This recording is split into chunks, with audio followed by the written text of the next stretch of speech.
Good morning everyone. Shrimati Mahadevi Tapadia girls college Jaswantgarh के इस YouTube channel में आप सभी का बहुत बहुत स्वागत है। हम बात कर रहे हैं तटस्थ वक्र विश्लेषण के अंतर्गत उपभोक्ता के संतुलन की।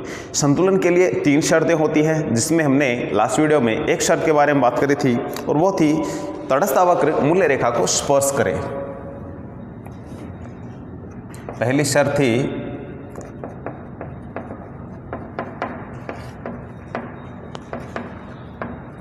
मूल्य रेखा को स्पर्श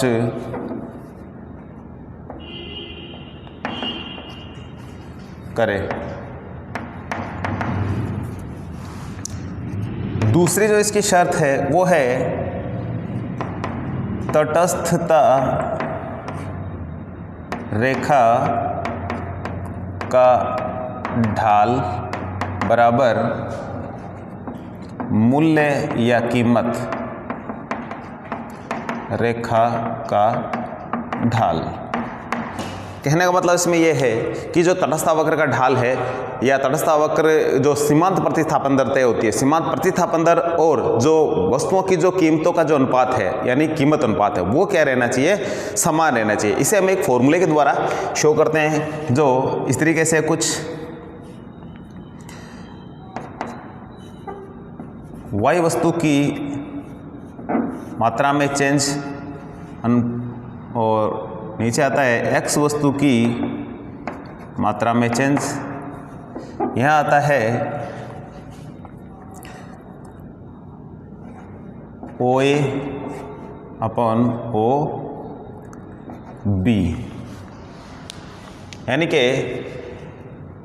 इधर प्रतिस्थापन तटस्थ रेखा का ढाल ये आपस में अनुपात में होता है और मूल्य रेखा जो कीमत रेखा है ये OA जो कीमत रेखा को शो करेगा और ये दोनों आपस में क्या है, अनुपात में होते हैं। तो इस तरीके से इसको इस फॉर्मूले के रूप में रखा जाता है।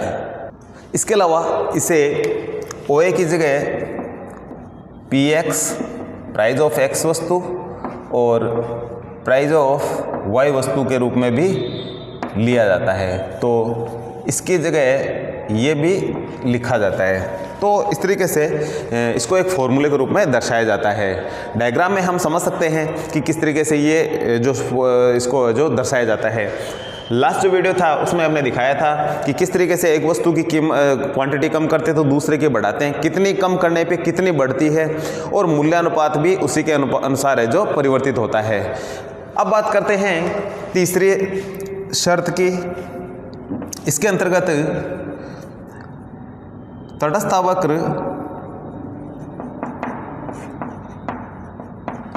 मूल बिंदु के उन्नतोत्तर होना चाहिए।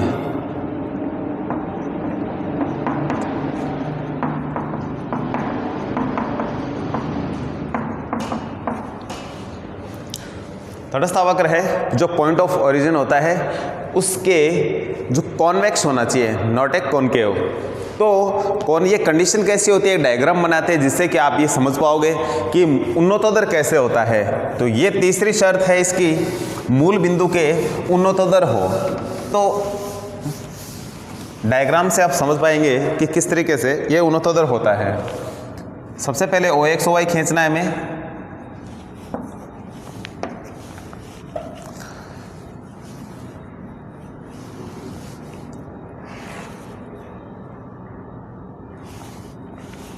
इसमें हम एक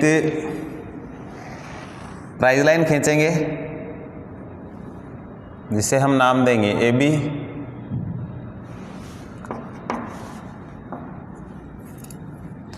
और प्राइस लाइन सीधी हो।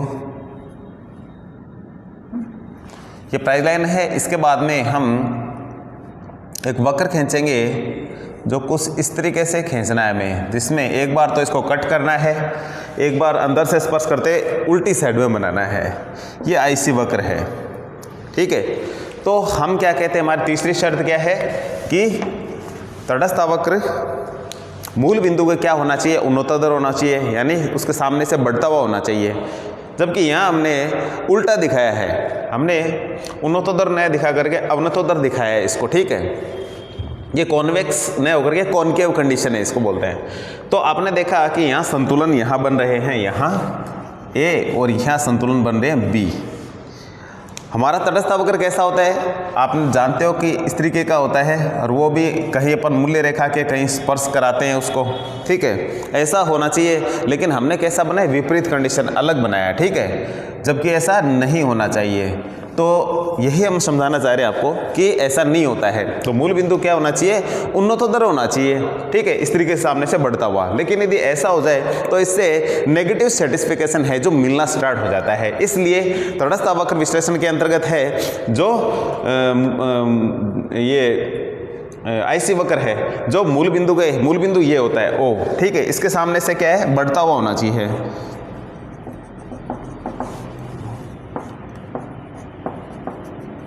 इधर x वस्तु y वस्तु या x गुड्स या y गुड्स लिख सकते हैं। तो यहाँ आप देखेंगे कि ये जो पॉइंट है, ठीक है, ए पे आप देखेंगे कि यदि संतुलन तो बन रहा है, बी पे भी संतुलन बन रहा है, लेकिन इन दोनों संतुलन पे टेम्परेरी संतुलन है, दोनों के दोनों ही, ठीक है। और दोनों वस्तुओं की मात्रा यदि बात करें दोनों संतुलन पे, इस पहले इसके बात करते हैं, इधर मिलाएंगे नीचे तो बिल्कुल इधर ये इसकी इतनी सी मात्रा ली जा रही है और इसकी बहुत ज़्यादा है, तो ये बिल्कुल ही टेम्परेरी संतुलन है। यदि आगे बढ़ करके इस तरीके सपोज कि यहाँ टच कर गया, ठीक है, काट के बाहर नहीं गया, टच करके अंदर ही आ गया, तो इसका मतलब है दोनों वस्तुओं की मात्रा सिकुड़ेगी, सिकुड़ेगा मतलब कम होगी, इसकी मात्रा कम होगी तो इस वस्तु की भी कम होगी। तो इस तरीके से घुमावदार वक्र होता है, तो दोनों वस्तुओं की मात्राएं क्या होने स्टार्ट हो जाती है, कम होती है, एक की कम होती है दूसरे की भी कम होती है। तो इसलिए हम कहते हैं कि एक वस्तु की मात्रा कम होती है तो दूसरे की क्या होती है, बढ़ती है। जबकि ऐसा डायग्राम बनेगा तो उसमें दोनों ही वस्तुओं की मात्रा क्या हो जाएगी, कम हो जाएगी, ठीक है। तो इस तरीके से इससे क्या होगा, नेगेटिव सेटिस्फिकेशन मिलना स्टार्ट हो जाएगा और उपभोक्ता है जो किसी भी संयोग को नहीं अपनाएगा। तो कभी कभार ऐसा यदि संतुलन हो भी जाए तो ये बिल्कुल ही टेम्परेरी होता है, अस्थायी संतुलन होता है। तो इसलिए तटस्थ वक्र विश्लेषण के अंतर्गत जो उपभोक्ता के लिए जो तीसरी शर्त वो क्या है, तटस्थ वक्र कैसे होने चाहिए, मूल बिंदु के उन्नतोत्तर होने चाहिए, न कि इस तरीके के, ठीक है। तो घुमावदार ये अंदर की बनाए ऐसा नहीं होना चाहिए, न इसको कट करते हुए जाना चाहिए। कट करता है तो वो टेम्परेरी होता है। तो किस तरीके का होता है, जैसे बजट लाइन हमारी, तो मूल बिंदु के सामने से ये बढ़ता होना चाहिए। ऐसी वक्र हमारा कैसा होना चाहिए, ऐसे होना चाहिए। तो इस तरीके से इस टाइप का होना चाहिए, न कि अंदर से इस तरीके का। तो डायग्राम में आप इसी तरीके से इसको बनाना है, ये ऊपर वाला समझाने के लिए है। तो इसी तरीके से कि मूल बिंदु कैसा होना चाहिए, उन्नतोत्तर होना चाहिए, न कि अवनतोत्तर होना चाहिए, ठीक है। तो ये थी इसकी तीसरी शर्त।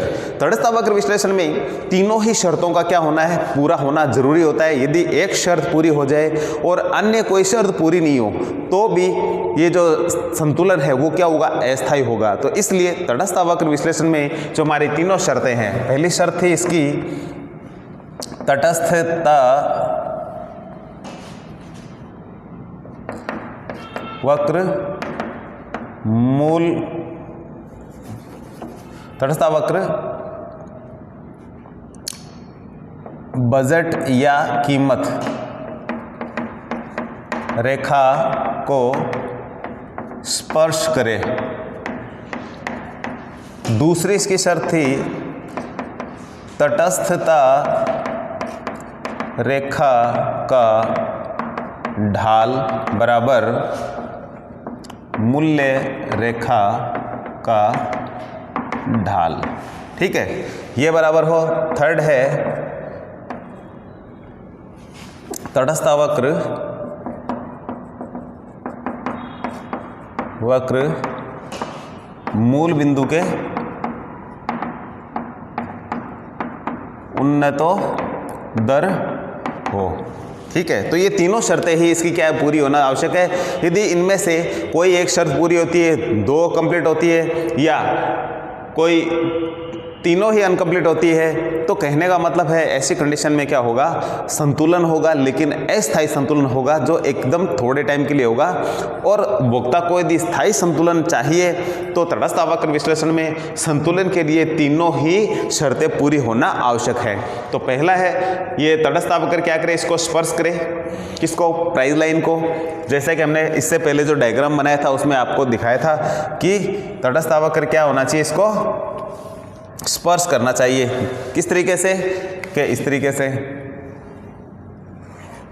ऐसी वक्र इसको स्पर्श करेगा तो दोनों वस्तुओं की वहाँ क्या होगी, पर्याप्त मात्रा होगी। इसको एस और टी नाम दे सकते हैं अपन, ठीक है। दूसरा, इसको काटना नहीं चाहिए, काटेगा तो इसकी जो संतुलन बनेगा लेकिन बिल्कुल अस्थायी संतुलन होगा। जैसे ई है, इसका नाम E1 दे सकते हैं, इसका E2 दे सकते हैं, ये IC2 नाम दे देते हैं इसको, ठीक है।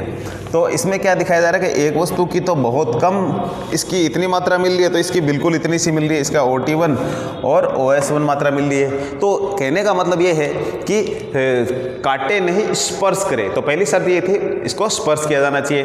फिर इसका ढाल की बात करें कि तटस्थ रेखा का ढाल जो ये बाएं से दाएं ओर गिर रहा है, ठीक है, और मूल्य रेखा ये भी बिल्कुल बाएं से दाएं ओर गिरे, इन दोनों का अनुपात कैसा रहना चाहिए, समान रहना चाहिए, ठीक है। जो कि हम इस आंकड़े से OA बट्टा OB और Y में जो चेंज हो रहा है, ठीक है, OY में जो चेंज है और OX में जो चेंज है, दोनों में वो क्या रहना चाहिए, बराबर रहना चाहिए, ठीक है। दोनों एक ही साइड में OA और OB और इसी तरीके से OY और OX, इन दोनों को इस तरीके से अनुपात में बट्टों में लिखा जाता है, जैसा कि थोड़ी देर पहले हमने लिखा था।